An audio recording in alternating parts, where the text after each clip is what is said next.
It started one quiet evening, the kind of night where the world feels still and you think everything is fine. I was scrolling through my phone when my wife, Jenna, sat down across from me at the dining table. She looked serious, that tight-lipped, rehearsed seriousness that immediately makes you brace yourself. "I need to talk to you," she said, voice calm but cold. I put my phone down. "Sure, what's up?" She took a deep breath and began listing them, 10 reasons why she didn't want to be intimate with me anymore. "I'm tired," she said. "I feel unappreciated. You're always stressed. You never take care of yourself. I'm not in the mood. I'm too busy.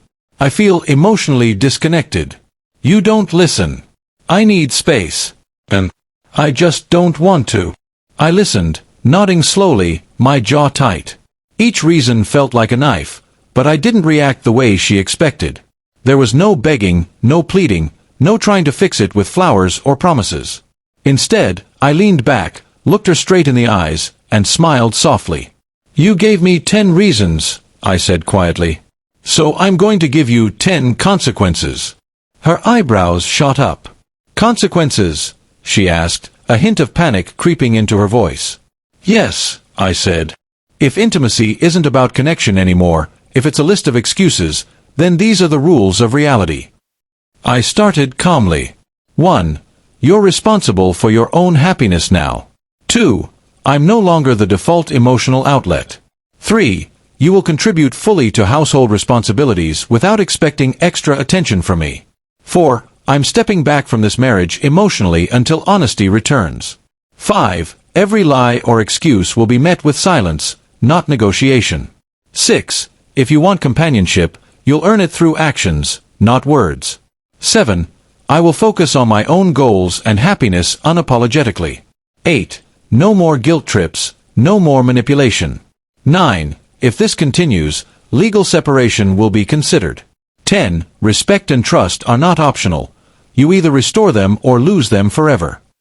Her face went pale. She opened her mouth, closed it, tried again. "Mark, you can't be serious. That's harsh." I leaned forward slightly. "No, Jenna. This is real. Every excuse you gave me has a cost. I'm not punishing you out of anger. I'm showing you the reality of what your choices do to our marriage." Tears welled in her eyes. I didn't think you'd react like this. I thought you'd beg. I thought you'd try to convince me." I shook my head gently. "I've spent years convincing, begging, compromising, shrinking myself for this relationship. Not anymore.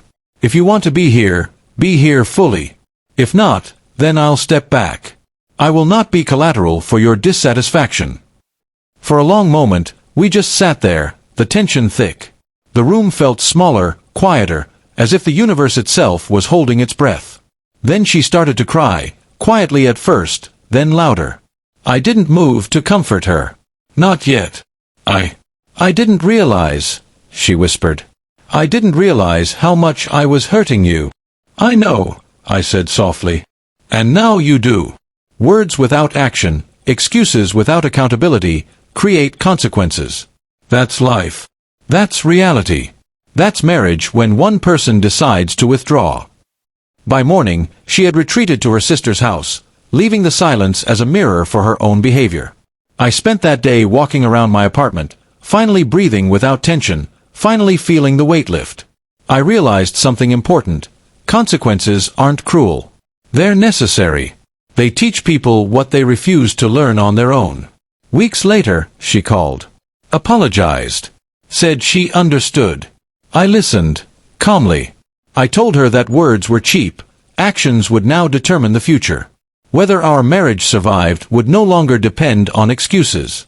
It would depend on honesty, effort, and respect. She gave me 10 reasons why intimacy wasn't happening. I gave her 10 consequences instead. And in that moment, I realized that protecting myself, my dignity, and my boundaries wasn't betrayal. It was self-respect.